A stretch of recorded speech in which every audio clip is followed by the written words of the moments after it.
This is Tommy Thomas coming to you again from T-ster. I just want to say from the beginning, from the bottom of my heart, Merry Christmas to everyone.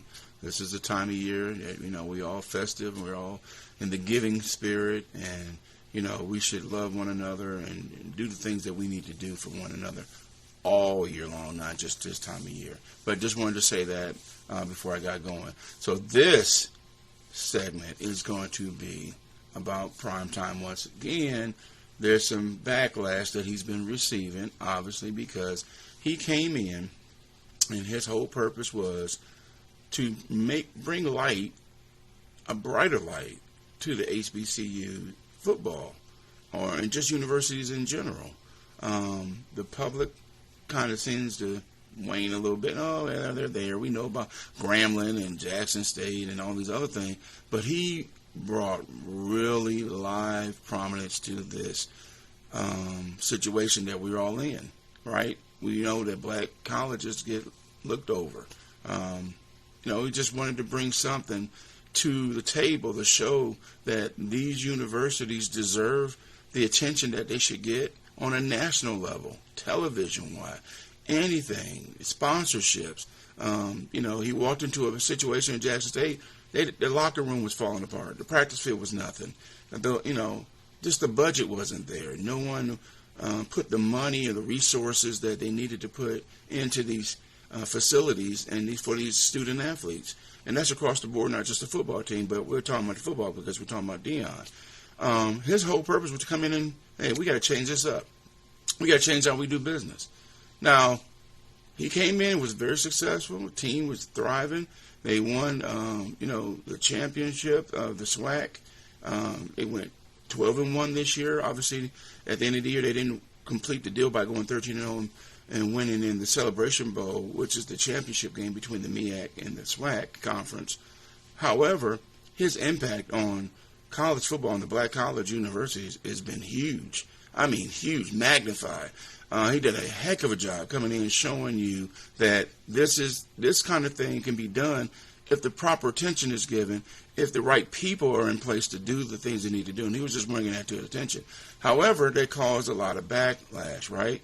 Other universities start getting jealous. Okay, Jackson State's thriving. He's getting Walmart to do this. He's getting the sponsor to do that. He's using his clout and his, resources to help Jackson State, and it gave them a competitive advantage. But his whole speech and the whole thing he was trying to do was give them all the glory, not just Jackson State. However, it was perceived differently. Now, we all know he ended up taking the job at Colorado University. So he's been getting a lot of backlash saying, okay, you came in and hyped up the HBCUs and you got us to this level, and then all of a sudden you abandoned us to go to a historically white university. And then that didn't bode well with a lot of people. They're like, that's mixed message. How could you come in and then do this and then go do that?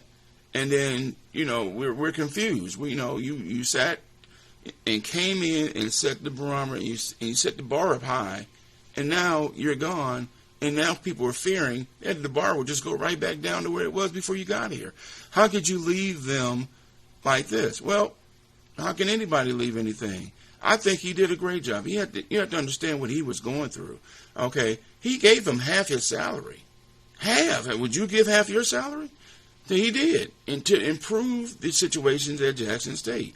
He has to look out for himself also, and also on the division level of the other conferences like Colorado.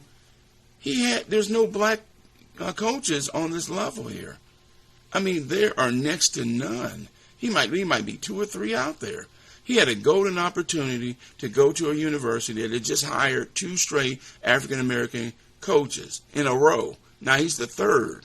No university can say that. He had an opportunity to do that. He's got a chance to come in and change lives, change the culture, do different things, and maybe set a standard on another level for other African-Americans. I just don't understand how you can be upset and call him a sellout when he didn't have to come there in the first place. He came there, he saw, he did that, and he gave you prominence and gave you the exposure. ESPN Game Day was there, for crying out loud. ESPN Game Day doesn't go to black universities. That gave the exposure to all the black colleges. Hey, this can happen to you, if the right thing is done properly.